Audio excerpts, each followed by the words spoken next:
Folks, there's a lot of different definitions that can go into, what we like to call a material fact. Let me give you my definition, okay? And then I'm going to give you the commissions. Timmy says anything that will affect the value of the home. Mary says anything that affects the integrity of the property. I agree with all these things. Absolutely.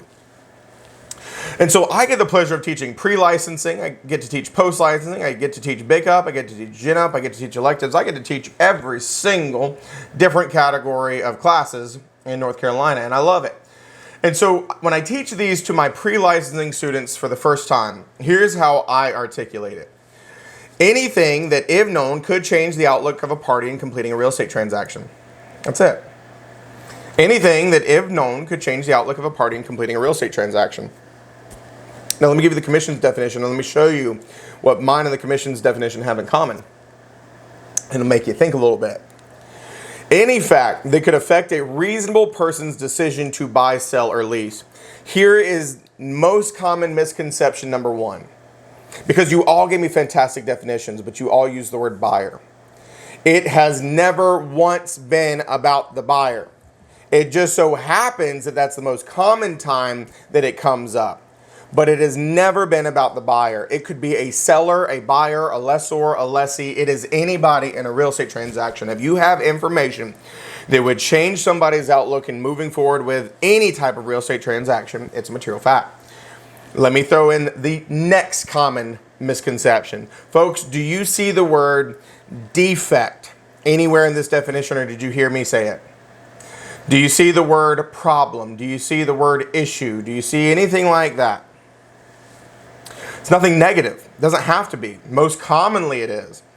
Let me give you an example here, folks, okay? And I'm about to give you a scenario, and it's kind of speculative, and I was teaching this scenario the other day, and it very much made me giggle a little bit, because I've had a couple students say this, but it just really made me laugh. One of my students said, well, Seth, what you're saying, he said, that's an opinion. And I looked at him and said, dog, our entire career is an opinion. I think you should offer $10,000 over asking price. I think you should do $5,000 in due diligence. I think we should list it at $375. Your entire career is an opinion. And so let me give you an example of what you need to understand about this. If you go to list a property and it's a slower market, because boy howdy, we've been in a hot market. COVID time was nutso. Okay, and you go to a listing appointment and the interest rates are up and the days on market are up and the buyers have more power, and you sit there with your seller and you say, well, Mr. and Mrs. Seller have done a CMA and I reasonably think we can sell the house for about $375, but it's going to sit on the market for a couple weeks, I'm thinking.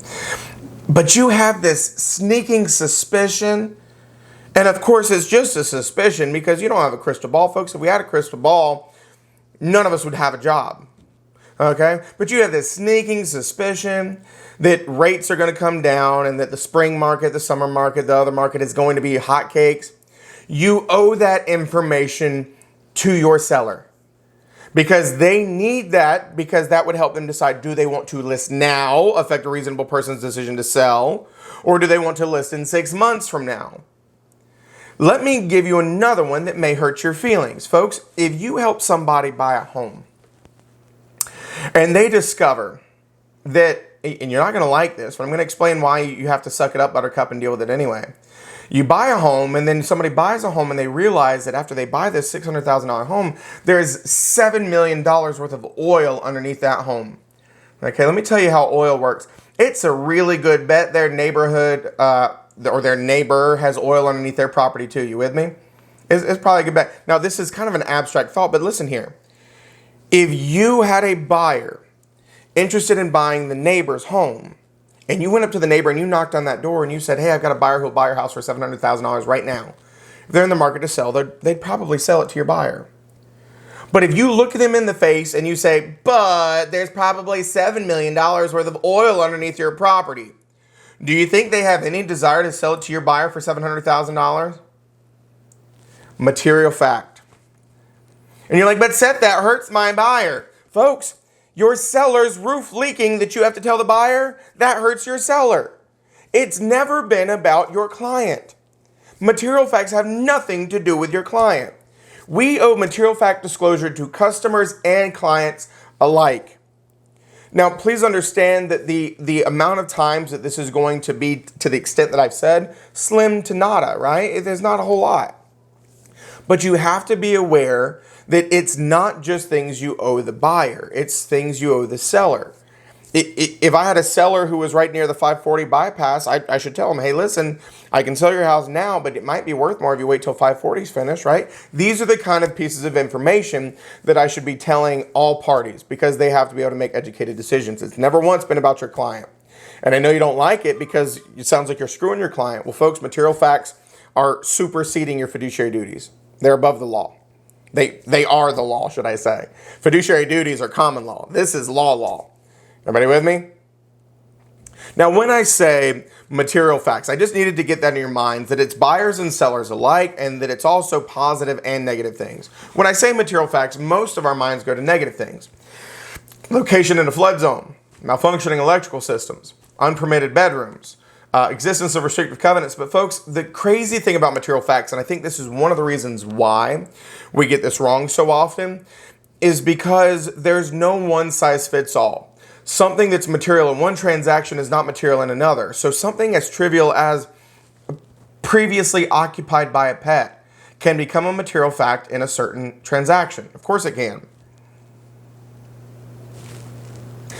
And let's just really call it what it is. Folks, if the commission attempted to create a list of every material fact that existed in the world, number one, that would be a 17,000-page book. Number two, you ready for this? Not a single one of you would open that book. Let's just be honest about it, okay? Nobody would. So there's no point in doing that. So what do? We create interpretations, and we create, base concepts of what constitutes a material fact so that we can identify them per transaction. Now, let me make one statement before I go on to the next slide, okay? And this is always an interesting statement to make. Did you know, I like saying this, it just makes me feel cool. Did you know that there's no material fact rule in North Carolina? Did you know that?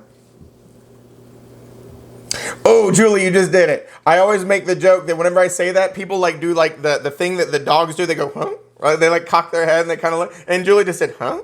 Right? She just cocked her. I'm not comparing you to a dog, Julie. It's a cute thing, right? It's good. So Julie was very confused. Say what, Julian? I said I didn't think so. Yeah. So here's the thing.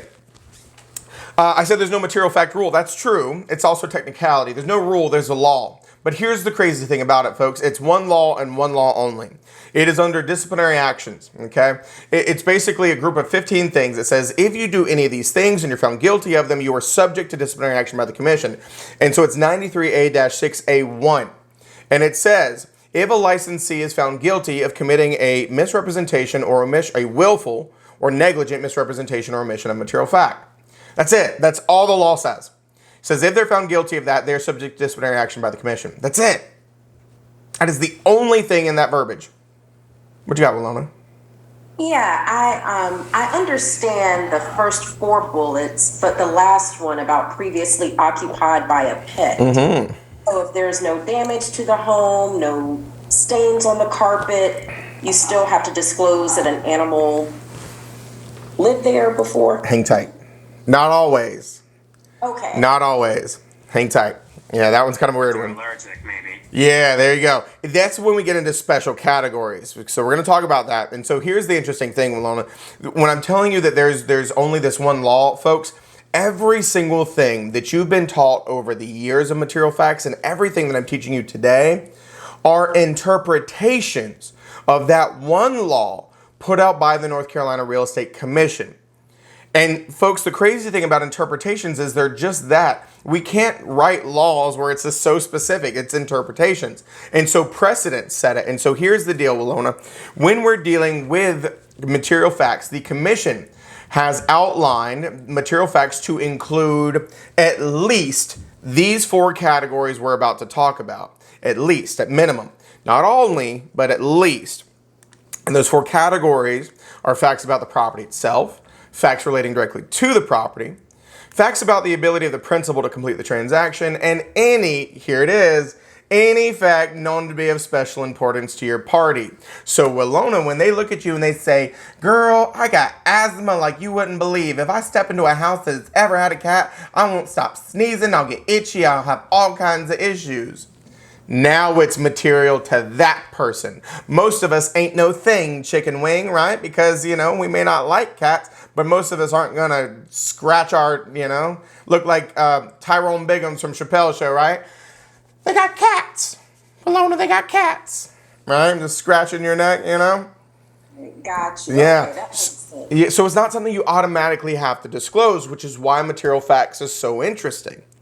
Because it can be material in one transaction, but not another one.